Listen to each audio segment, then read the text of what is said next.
Hey, this is the Boss Man from BossManSports.com. I had the pleasure of sitting here with the director of scouting for Nike, Mr. Vince Baldwin. How you doing, young man? Doing well, doing well. Boss man, I should say. Boss man, got it now. Yeah. But thanks for taking the time out to no problem. speak with me. Just wanted to get your feel for a few basketball issues. I know that's your specialty. A little bit. Yeah, a little bit. But I know we recently had the draft order for the NBA. And want to know from your perspective, who was going to be some of the impact players that are coming out who's going to make some immediate impacts? Well, I thought it was real interesting the way the balls fell. Of course, the big prize was Anthony Davis.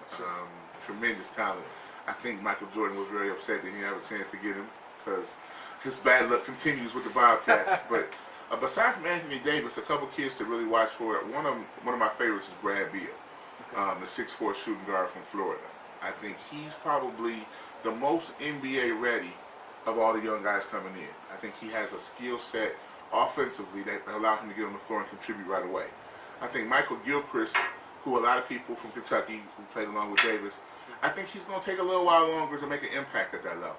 I think he's a tremendous kid. He's a very high motor, very high energy level. But I think his skill set has a little bit of work to do. I mean, again, he'll bring a lot to the team as far as intangibles. But for him to be a big impact player, it might take a year or two. Thomas Robinson, the kid from Kansas, his athleticism is off the charts. We had a camp last summer, the Nike Elite 100, where we invited some of the best college campers to come perform. He was the best. He showed out. Yeah, he really was. He had the best two or 3 days of anybody that was there. So his success this year at Kansas wasn't a surprise because we saw it coming. Those are some kids I think have a chance to make some impact right away. Harrison Barnes. Cleveland is going to probably look at him and Brad Beal as one. They need some offense in Cleveland to go with Kyrie Irving. One of those two kids on the wing is going to be good. And Harrison Barnes is a knockdown shooter, good mid-range game. He'll have a chance to be good. Who else off the top of my head do I think is going to be really? I'm afraid of Andre Drummond, the big kid from Connecticut. I've seen him be great, but only once every 2 months. So I'm concerned about his bringing it every day. He has the physical tools to dominate. But it scares me that he didn't dominate at the high school level and he didn't dominate at the college level. So what's to say he's going to ever dominate at the pro level? But, again, if you're going to miss B. Right. No, I understand. I understand. Now, every year we always have some sleepers. Somebody comes out of the second round, late first round, second round, undrafted, who makes an impact on the team, even if it's not immediately down the road. Who do you see that could be one or a couple of those players who could be a reach, but maybe an impact? I'm going on the record as saying my biggest sleeper in the draft is a kid named Tony Roten. Okay. From University of Washington. Okay. Tony Roten was the #1 high school player in the country as a sophomore. Tore his knee up playing football. Tore his ACL up really bad, and it's taken him almost 2.5 years to fully recover. I see the athleticism coming back, and most of the NBA scouts didn't get a chance to see him before he was healthy. Now that he's returning to form, don't be surprised if he has the biggest impact of any unknown or not talked about top 10, top lottery pick kind of guy. Tony Roten, the 6'4" guard from Seattle, Washington. Remember the name? Yeah, that's my sleeper. Again, I like Deion Waiters. Okay. I think Deion Waiters, the kid from Syracuse, is a little under the radar. He has a little D Wade in him. Tough, hard-nosed kid, competes, good athlete. He's another kid that you don't hear talked about a whole lot that could be real good. But Tony Roten is the one I'm sticking with right now. Okay. Now that we have the college players now have entered into the NBA, we have a new crew. We have a whole new crew coming up from high school. Who do you think some of the impact freshmen are going to be coming into the college game? Well, you got to start with Shabazz Muhammad, the kid from Las Vegas. I mean, he was a prolific scorer at the high school level, 6'5", left-handed, really attacks the basket. At UCLA, he's going to be called on to start right away. He'll have a chance to be a big-time player right off the bat. Okay. I think they're looking at him as a 20-point-a-game scorer immediately, and if he can get close to that, he'll have a chance to be one of the freshmen of the year. Okay. The most impactful defensive player is going to probably be Nerlens Noel, the 6'10" kid from Boston who's going to play at Kentucky. Best shot blocker I've seen, and as good as Anthony Davis was at Kentucky last year, it's hard for people to believe, but Nerlens Noel was a better high school shot blocker than Anthony Davis. Oh, really? Yeah, I'm not going to say it's going to translate because Anthony blocked 6 or 7 shots a game this year, so I don't know if it's going to be the same. But Nerlens puts you in the mindset of a young Alonzo Mourning. where anything you did coming to the basket, he changed the shot. And he had you thinking about him even when he wasn't around. So I think Nerlens Noel has a chance to, again, help Kentucky be in the mix. There's another kid at Kentucky that's kind of under the radar who may steal some spotlight, and that's Alex Poythress, a 6'7", 6'8" jumping jack from Tennessee.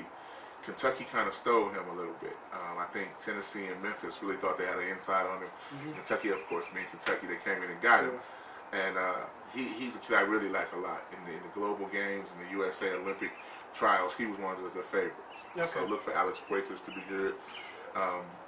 Isaiah Austin, the 7-foot kid from Baylor. He's got bloodlines. Remember Isaiah Austin, who used to play in the NBA a few years ago?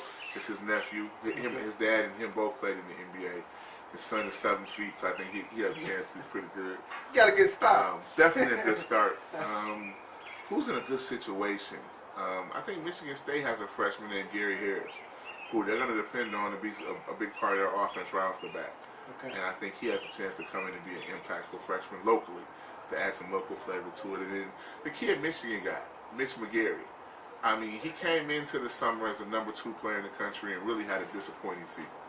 For whatever reason, he really struggled. I don't think he got in any shape. But if they can get him in shape at Michigan, and Michigan bringing back Trey Burke and some of the other players, he can help them make a Sweet 16, Elite 8 type run, which means he has a chance to be a very impactful freshman. So those are 2 guys locally to look for and a couple guys nationally. Okay. Now, what about from a high school standpoint? You know, now we have there's some opportunities. You have the people going to be seniors, and I know there's a few underclassmen who's involved as well. Right. Who do you see? Well, since we're in Michigan, let's start with the kid that's probably had the biggest spring of anyone, and that's James Young from Troy, Michigan. Very seldom has a number 1 player in Michigan not being from Flint, Detroit, or Saginaw. Right. But this kid is from Troy, and he's from Troy, and he's the best wing forward in the country right now. He's probably the 2nd leading scorer in the Nike EYBL. He's a 6'6" guard. He reminds you a little bit of a more athletic Morris Peterson, so to speak. He's a lefty, can really shoot it, but his confidence has really come on. He's had a great summer. He went from being one of the top 40 players in the country to being ranked number 5 in the country by ESPN right now. So he looked for him to do some big things locally. There's a kid named Jabari Parker. I mean, he was on the cover of Sports Illustrated, which is a little bit too early for me. But as a high school senior, he's on the cover of Sports Illustrated. He's probably the consensus number 1 player in the country. Okay. There's a 6'9" kid. You remember Glenn Robinson, the big dog. There's a kid down in Texas who reminds me of him named Julius Randle. 6'9" forward, really good along the baseline, really athletic. Julius Randle, Jabari Parker, James Young, 3 names to really look for to dominate the high school season and be the top level recruits for this year coming up. Okay. So. Now there's been a paradigm shift that I've heard, and I know you know about it because you're involved with it every day, and that's AAU. Now between AAU's changed since we came along. Definitely. What's the relationship, or what's the between AAU and the high school basketball team basketball? Well, I just think the rift has come, and most high school coaches used to control the kids' recruiting. All the high school letters came to the high school coach, and that's the way it was done. When we came around, right. And AAU was just something we did in the summertime. Right. Well, AAU has got so many, the shoe companies, Nike being one of them, and Adidas, Reebok, have put so much money into the summer programs that allows these kids to travel at a rate that we never had a chance to. So they're all going to these major AAU events where coaches can come in and watch 25 and 30 kids they're recruiting all in the same weekend. And that's just, from a financial standpoint, it makes so much more sense for them to be able to go to one place and see 20 to 50 kids that were on the recruiting list, than to have to go from your high school to your high school to your high school in all different cities. So from a convenience standpoint, it became much more beneficial for the coaches. Plus the NCAA and all the ways to try to regulate the so-called corruption in recruiting, they made it harder for college coaches to see kids because they limited the amount of days they can be on the road.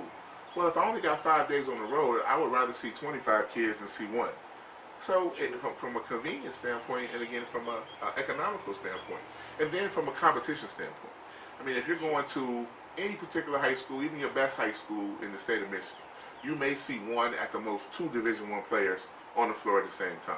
And you're watching them play against probably no other college athletes that are on the floor. Whereas if you're going to an AAU event, you're really comparing apples to apples. You're watching kids who are considered Division I talents play against other kids who are Division I talents. So it gives you a better evaluation about who you might want to sign in the fall. So I know AAU gets a bad knock because, again, it's not regulated.